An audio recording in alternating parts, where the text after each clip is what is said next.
Assalamualaikum, selamat datang di channel Raja Weton, channelnya segala prediksi. Mohon dukungan kepada semua teman-teman untuk memberikan like dan komentar yang membangun. Terima kasih dan selamat menonton. Kali ini kita akan membahas tentang negeri jiran Malaysia yang protes ke AFC hingga FIFA terkait 4 negara Asia termasuk Indonesia yang berpeluang menggantikan Iran di Piala Dunia 2026 yakni Timnas Indonesia, Irak, Uni Emirat Arab, dan Oman. Keempat tim akan melakukan babak kualifikasi dengan sistem gugur berformat semifinal. Simak penjelasan selengkapnya berikut ini dan mari berdiskusi di kolom komentar. Oke teman-teman, kita langsung aja bahas topik yang lagi panas banget di dunia sepak bola Asia menjelang Piala Dunia 2026. Ini bukan cuma soal strategi di lapangan loh, tapi ini soal keadilan, aturan main, dan ya politik yang bisa banget mengubah nasib banyak negara.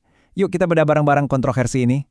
Langsung ke intinya ya, Federasi Sepak Bola Malaysia atau FAM baru aja bikin gebrakan serius. Mereka secara resmi ngirim surat protes ke Konfederasi Sepak Bola Asia, AFC, dan juga ke Badan Sepak Bola Tertinggi Dunia, FIFA.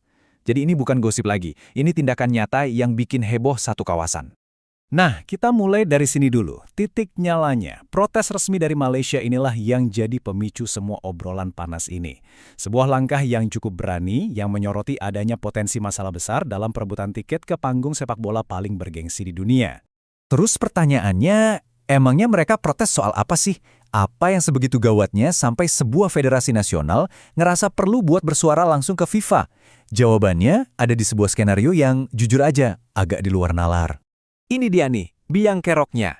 Ada wacana atau isu yang beredar kencang, katanya bakal ada jalur kualifikasi spesial kalau timnas Iran sampai gagal berpartisipasi di Piala Dunia 2026. Nah, jalur khusus ini kan jadi pertanyaan besar soal keadilan buat tim-tim lain yang udah berjuang setengah mati lewat jalur kualifikasi normal.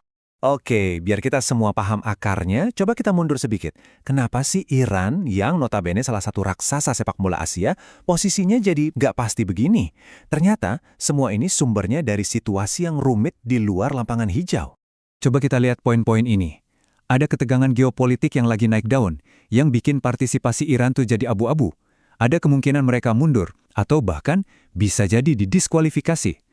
Mengingat Piala Dunia 2026 nanti diadain di Amerika Serikat, Kanada, dan Meksiko, FIFA jelas harus super hati-hati dan wajib punya rencana darurat kalau slot Asia tiba-tiba kosong karena Iran absen.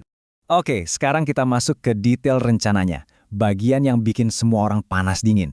Gimana sih katanya FIFA dan AFC mau ngisi kekosongan yang mungkin ditinggalin Iran? Nah, ini dia nih bagian yang paling kontroversial. Jadi, skenario yang beredar itu kira-kira begini. Pertama, harus pasti dulu Iran nggak bisa ikut. Kedua, rencana daruratnya diaktifkan. Nah, langkah ketiga ini nih yang bikin semua orang geram. 4 negara tertentu bakal diundang buat ikut semacam babak kualifikasi tambahan. Pemenang dari turnamen mini inilah yang bakal dapat tiket emas ke Piala Dunia. Nah, disinilah letak masalahnya. Rencana ini otomatis menciptakan ada pihak yang untung dan ada pihak yang rugi. Inilah yang bikin persaingan antar negara Asia jadi makin panas.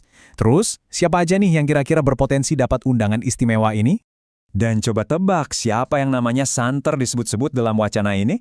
Yup, Timnas Indonesia. Dengan performa yang lagi bagus-bagusnya dan basis supporter yang luar biasa besar, Indonesia dianggap salah satu kandidat kuat yang berpeluang diundang kalau skenario ini beneran jalan. Ini jelas nambah bumbu persaingan regional yang udah panas dari sananya. Dan ini dia, inti dari protesnya Malaysia. Mereka bilang, skenario kayak gini tuh dapat mempengaruhi keadilan kompetisi di kawasan Asia. Intinya, mereka nuntut transparansi dan sportivitas. Aturan main itu harus jelas dari awal buat semua tim. Jangan tiba-tiba diubah di tengah jalan, cuma buat nakalin satu situasi doang. Oke, kita udah bahas masalahnya, siapa yang terlibat, dan apa yang dipertaruhkan. Sekarang kita sampai di bagian akhir, terus gimana kelanjutannya? Di mana posisi kita sekarang? Jawabannya, jujur aja statusnya masih ngegantung. Secara resmi, baik AFC maupun FIFA cuma bilang kalau mereka sedang memantau situasi terkait Iran. Bahasa halusnya, mereka belum mau ambil keputusan. Artinya, semua wacana dan skenario tadi masih sebatas spekulasi. Ya walaupun protesnya Malaysia itu sangat nyata. Jadi, pada akhirnya, kita semua dihadapkan pada satu pertanyaan besar yang jauh lebih penting dari sekedar satu tiket Piala Dunia. Mau dibawa kemana sih masa depan keadilan dan sportivitas di kualifikasi zona Asia? Ini tuh ujian berat buat integritas kompetisi itu sendiri. Akankah aturan yang ada ditegakkan? Atau kita bakal lihat sebuah presiden baru yang bisa mengubah wajah sepak bola untuk selamanya? Sebuah pertanyaan yang jawabannya ya harus kita nantikan.